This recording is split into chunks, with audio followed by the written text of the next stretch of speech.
Saudara-saudari yang terkasih, kalau kita melihat Injil yang tidak terlalu panjang, dikatakan bagaimana Yesus memperlihatkan siapa dirinya. Memang tadi dilihat bahwa Yesus itu keturunan Daud, benar. Tetapi di dalam posisinya, dia tidak secara kedagingan, tidak semata-mata keturunan Daud, tapi dia representasi Tuhan, Allah sendiri, Allah yang hadir. Maka pada saat Yesus menunjukkan siapa dirinya, dikatakan di sana, orang banyak yang besar jumlahnya mendengarkan dia. Saya tertarik untuk menggarisbawahi kata mendengarkan. Jadi jangan pernah lupa, orang tidak mungkin bisa melakukan kalau belum mendengarkan. Jadi bagaimana kita bisa melakukan kehendak Allah kalau kita sendiri tidak mau mendengarkan Tuhan? Lalu bagaimana kita bisa mendengarkan Tuhan kalau bukan melalui firman-firman-Nya? Apa yang kita baca dalam kitab suci? Apa yang ditegaskan kembali oleh Paulus, Petrus? Apa yang ditulis oleh para nabi? Semua memperlihatkan apa maunya. Dan bagaimana para nabi ini dituntun oleh maunya Tuhan, kehendak Allah. Jadi saya pun sama. Kalau saya berhadapan dengan ayah saya tunduk taat. Pada saat ayah itu mengatakan, saya ingat setiap pagi itu saya mendapat tugas sejak kecil adalah apa? Ngelap sepatu ayah. Karena ayah itu tentara, sepatunya harus selalu mengkilat. Dan itu tugas Eko. Dan kalau ayah itu berkata, "Ko, lap." Saya sudah tahu, ayah mau sepatunya mengkilat. Dan saya senang kalau dipuji, bagus. Walaupun pujiannya jarang, tapi jelas bahwa apa yang saya persembahkan, kalau tidak ada komplain dari ayah, tentunya itu berarti apa? Sudah sesuai dengan kehendak ayah. Jadi, saya dengarkan dahulu apa maunya.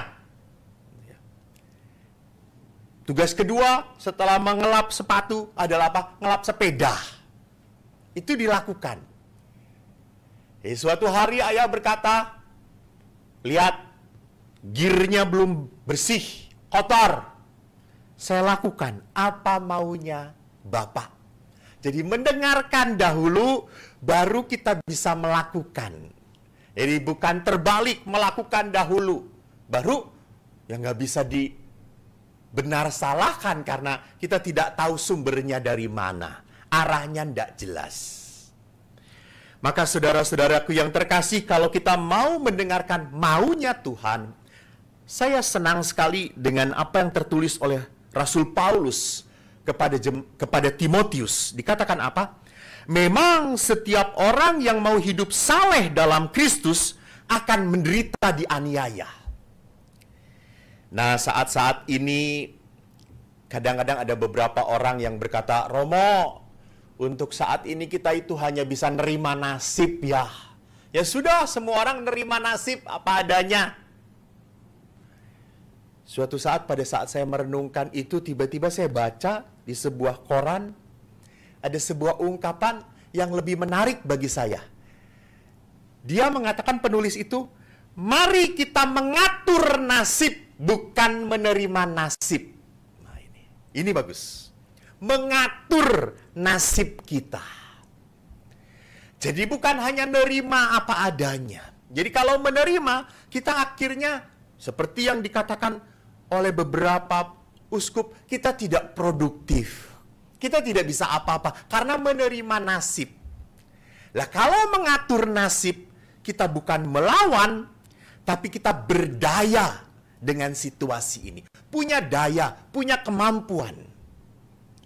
Jadi dikatakan di sini bahwa penderitaan itu tidak pernah membuat saya hanya menerima nasib. Penderitaan dalam hidup seorang Kristiani harus dilihat dari kacamata, ini kesempatan untuk mengatur kehidupan saya dengan cara lain. Maka di sana dikatakan, setiap orang yang mau hidup saleh dalam Kristus akan menderita.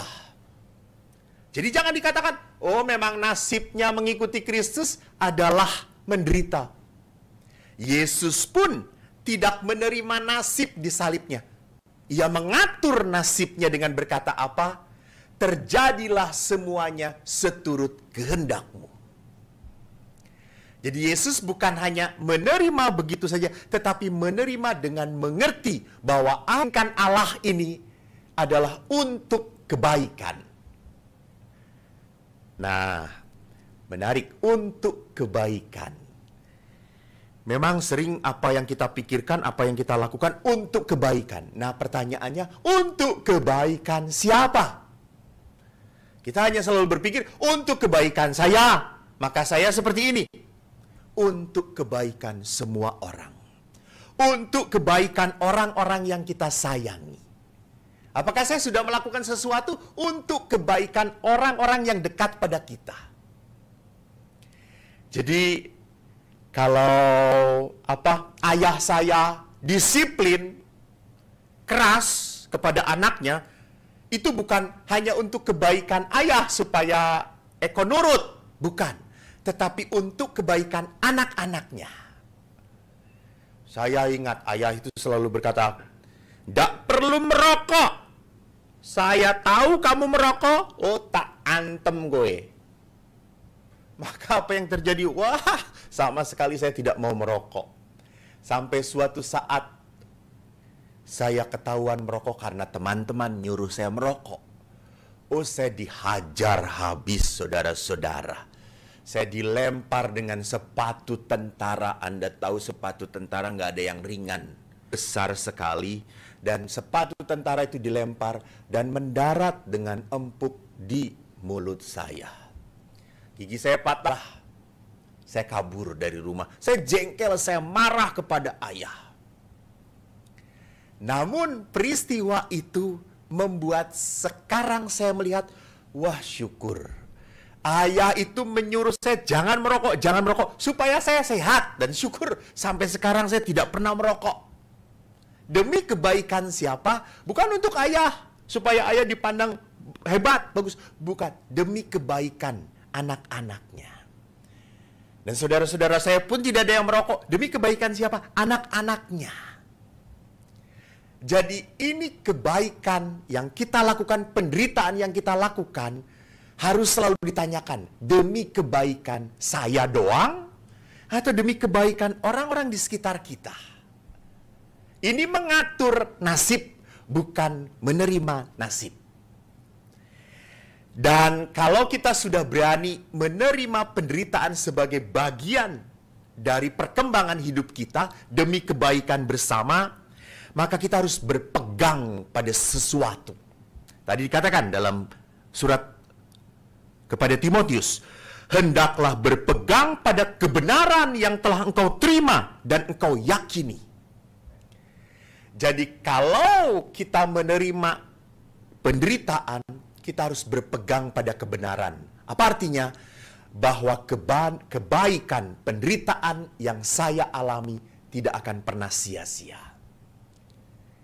Itulah yang diajarkan setiap Jumat pertama. Hati kudus Yesus. Hati kudus Yesus adalah teladan bagi kita untuk berkorban.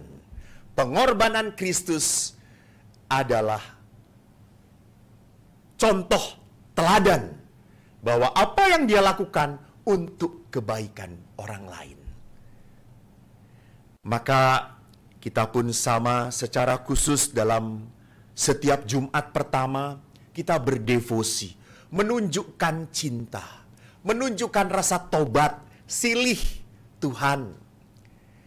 Hari Jumat pertama ini saya akan isi dengan rasa pertobatan. Bahwa ini adalah cara saya untuk menunjukkan bahwa saya ingin berubah. Ingin mempunyai hati seperti putramu. Yang seperti apa? Yang selalu tergerak oleh belas kasihan. Maka semoga di hari Jumat pertama ini kita pun mempunyai hati yang penuh welas asih. Hati yang bukan hanya berani berbagi kasih, tetapi hati yang berani mengakui kelemahan, berani mengakui kerapuhan, dosa, dan ketidakpantasan. Saudaraku, untuk menjadi baik, kita membutuhkan Tuhan. Untuk menjadi benar, kita membutuhkan tuntunan Roh Kudus dalam hati kita. Maka marilah kita buka hati kita, agar Allah yang sungguh menggerakkan kita untuk tetap setia dalam buah-buah kasih dan kebaikan.